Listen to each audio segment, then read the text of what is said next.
Estamos con el secretario general del SUTEP, Lucio Castro. ¿Cómo está, profesor? Gracias por estar con nosotros. Bienvenido.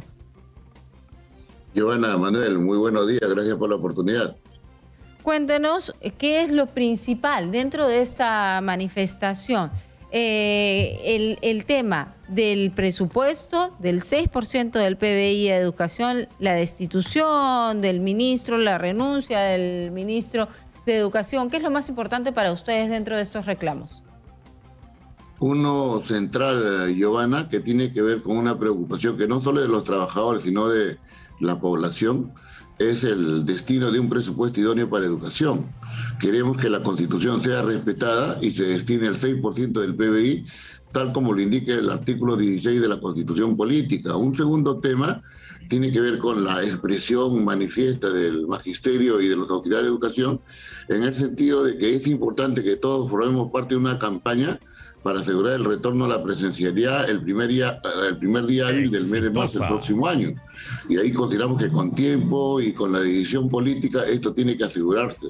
Uno tercero tiene que ver con la anulación de la prueba única nacional, que ha significado para el magisterio mucho malestar, descrédito, y que ha agraviado la honorabilidad profesional de miles de maestros que prácticamente han ido en desventaja a una prueba frente a otros que tenían ya las claves y respuestas, y consideramos que aquí lo que tiene que haber es una decisión sin postergación, asegurar la reprogramación de la prueba y asegurar pues el nombramiento del año 2021 y el cuadro único de contratación para el año 2022. Y esto tiene que ver mucho con la ineptitud evidenciada por el ministro de Educación, tanto en el manejo de la prueba como en el manejo del sector, y consideramos que lo más conveniente y favorable para la educación es justamente la renuncia del señor. Y lo otro tiene que ver con algo también natural de los trabajadores, que es el incremento de remuneraciones. El presidente de la República, el gobierno, en campaña decía muchas cosas para educación y en la práctica no están cumpliendo nada. Y en el terreno de las remuneraciones definitivamente hay una postergación. Un poco extraño, señor Castro, ¿no? Que los maestros le pidan a un maestro todo lo que ese maestro ha solicitado antes en las calles, encabezando probablemente una de las movilizaciones y paralizaciones más fuertes de los últimos años, ¿no? Como para decir una cosa es con guitarra y otra es con cajón, porque eso del 6% del presupuesto, que además se ha constitucionalizado, digamos, ha sido siempre bandera justamente de Pedro Castillo y de su organización, CITER, que después se hizo FENATEP o FENATE. ¿No le suena un poco extraño este asunto? ¿No le parece por lo menos un poco raro esto de que siendo un maestro presidente no debería estar sintonizando mejor con ustedes? El respaldo nuestro, Manuel, fue justamente convencido de que un maestro iba a mirar a la educación realmente con la prioridad con la que no había sido vista. Y lo innegable es que eso no ha sucedido. Y lo cierto es que en campaña la propuesta era 10% del PBI.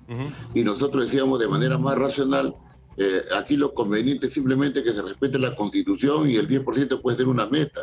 Pero lo increíble es que se ha destinado desde el Ejecutivo como propuesta el 4,2 del PBI para educación. Y ese presupuesto que está destinándose definitivamente va a ser insuficiente para cubrir todas las demandas que tiene el sector, y más todavía la misma propuesta que el gobierno ha desarrollado, recogiendo el sentir de los trabajadores, de declarar en emergencia la educación. El tema de equipamiento tecnológico, la infraestructura, el tema de remuneraciones, etcétera, no va a ser... No, y a eso hay que añadirle la coyuntura. Pero todo... Y eso hay que añadirle el tema del famoso retorno a clases, ¿no?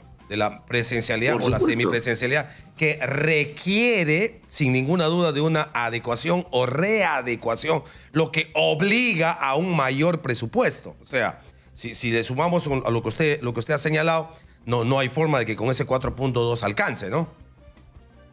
Exacto, por eso consideramos que el Congreso de la República, que es el que tiene la facultad de aprobar el presupuesto del año 2022, hoy en el Pleno reflexione, tenga en cuenta la realidad, entienda que la educación tiene que ser vista con prioridad y no con ojos de postergación, como ha sido en los últimos 30 años de aplicación del modelo neoliberal.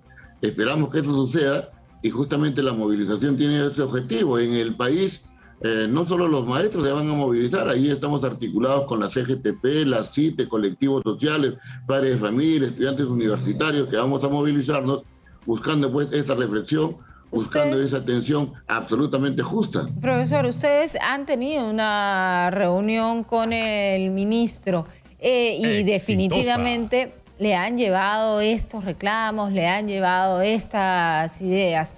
¿Qué recibieron del ministro? Mira, el ministro es una persona que tiene como objetivo fortalecer, posicionar y trabajar para promocionar la presencia de su organización pro patronal y pro gobierno, juntamente con el presidente. Y ha demostrado en la conversación que hemos tenido, que se ha desarrollado por presión y no por voluntad dialogante del gobierno, que simplemente no tiene respuesta para los grandes problemas. Lo único que ha ofrecido es una mesa técnica que al final no tiene carácter vinculante y que solo sirve para que uno haga una catarsis, una explicación de todos los temas. Nosotros queremos una mesa de negociación colectiva y lo vamos a tener que implementar en atención a la demostración de que somos el sindicato mayoritario, y ojalá pues ahí el gobierno pueda manifestar la voluntad de solucionar algunos temas concretos. Lo cierto es que los temas centrales, presupuesto para educación, incremento de remuneraciones, el tratamiento adecuado para asegurar el nombramiento de todos de los maestros que quieren nombramiento en todas las plazas existentes, no forma parte de la agenda del gobierno. El ministro y esperamos que el Congreso de la República sí lo atienda. El ministro ha debido darles una explicación a ustedes de por qué pasa justamente lo que le estaba diciendo Manuel Rosas, justamente lo que le estaba preguntando. ¿Qué pasa con un profesor, qué pasa con un maestro que antes de ser presidente de la República hablaba del 10% del presupuesto y que antes incluso al estar frente a marchas hablaba de que se cumpla con el presupuesto de la Constitución, y en este momento no lo hace? El ministro no le respondió nada con respecto a eso, del por qué no se está haciendo, no se está considerando. El ministro no ha dicho absolutamente nada, no ha tenido la capacidad para dar respuesta coherente a esto. Te pongo un ejemplo, le hemos planteado el tema de la prueba única, la anulación, que debe ser lo más objetivo y racional, y que nos ha respondido: no puede hacer esto porque la prueba ha sido objeto de filtración. Sí, pero por algunos delincuencillos en algunos lugares del país, esto ha sido focalizado. Estamos en tiempos de virtualidad, estamos en tiempos en los que con solo tocar una tecla, tú te enteras de lo que ocurre en el mundo de manera simultánea, inmediata. Entonces, esto es focalizado, no resiste análisis. Sin embargo, la sinrazón se está primando y está generándose toda una lesión y daño a miles de maestros en el país que se han preparado, se han sacrificado, han querido demostrar su idoneidad, y simplemente esta filtración de pruebas los ha perjudicado. Y no hay resarcimiento, no hay anulación de la prueba, y ahí también definitivamente el Congreso puede jugar un papel importante. Tú decías muy bien, Manuel y Giovanna, de que una cosa es con guitarra y otra con cajón.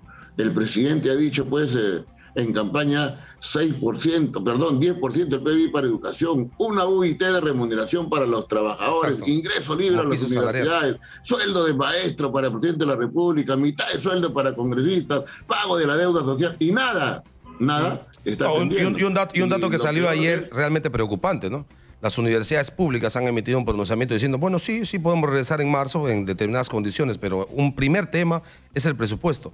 Hemos solicitado el presupuesto en una cantidad determinada al Ejecutivo, y el Ejecutivo está planteando, y es lo que se va a discutir entre hoy y mañana en el Congreso, menos del 10% de lo que nosotros hemos solicitado. Es decir, las universidades públicas piden 100 y el gobierno les está dando menos de 10. Entonces, ¿cómo vamos a retornar? ¿Hay alguna posibilidad de radicalización de medidas, señor Lucio Castro? Estamos hablando con el secretario general del SUTE, Lucio Castro, sobre las medidas de movilización el día de hoy. Pero, digamos, si no se escucha, si el Congreso no atiende, si el Ejecutivo sigue sordo a las exigencias de su organización, ¿cabe la posibilidad de radicalizar medidas?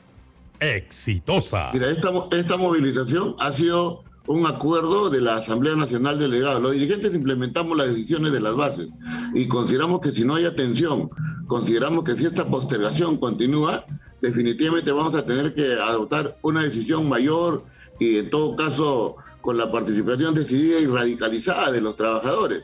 Por eso es importante que el Congreso, que tiene la posibilidad de enmendar la plana al Ejecutivo y decir, sí miro la educación con atención, sí respondo a las necesidades y expectativas de los trabajadores por la educación y por los derechos de los trabajadores, puede hacerlo hoy. Entonces, está hecha la invocación. Esta es una movilización nacional en la cual los maestros expresan su malestar y advertencia que tiene que mirarse la educación de manera centralizada, con centralidad y no con ojos de desplazamiento, Entonces, digamos aquí un lo buen que gesto. corresponde, Manuel, Giovanna, es atención. Un primer buen gesto sería, digamos, la renuncia o la destitución del ministro de Educación para ustedes. Nosotros creemos que si el señor tiene sangre en la cara, y lo ha dicho Manuel, Giovanna, asumo la responsabilidad política, pero no la responsabilidad funcional. El INEI tiene la culpa y el INEI ha dicho, el ministerio tiene la culpa. Lo que corresponde, si uno se da cuenta que tiene responsabilidad política, es presentar la renuncia, ¿no? Y sin embargo esto no lo está haciendo. Y ustedes han exigimos la renuncia del ministro. ¿Y han pensado ir directamente a Palacio de Gobierno a pedirle al presidente Castillo que responda ante usted? Ayer ha dicho, bueno, y se trataba de temas de corrupción, lo que ha dicho el presidente Castillo, pero ha dicho que si es que hay una protesta, que vayan directamente a Palacio para que él salga a dar la cara. ¿Ustedes irían a Palacio para que salga el presidente Castillo y les dé la cara a ustedes? Nuestra preocupación, Giovanna, Manuel, es conversar y dialogar con quien tenga la voluntad de atender y canalizar la problemática de los trabajadores. Al presidente le hemos planteado distinta documentación para dialogar sobre el problema de los maestros y auxiliar de educación. Y hasta ahora no hay atención. Puede afirmarse, decirse de manera populista y demagógica muchas cosas, en la práctica no se está cumpliendo. Ok, bueno, muy bien. Entonces hoy tendremos movilización, dice el señor Lucio Castro, secretario general del SUTEP, en todo el país. A propósito y coincidentemente con el debate del presupuesto general de la República hoy y mañana en el Congreso de la República. Se está pidiendo 6% del presupuesto general de la del PBI para destinar al presupuesto de educación, tal como ahora, por supuesto, manda la Constitución. Ha sido muy gentil Lucio Castro, secretario general del SUTEP, por haber estado con Exitosa Perú. Muchas gracias y buenos días.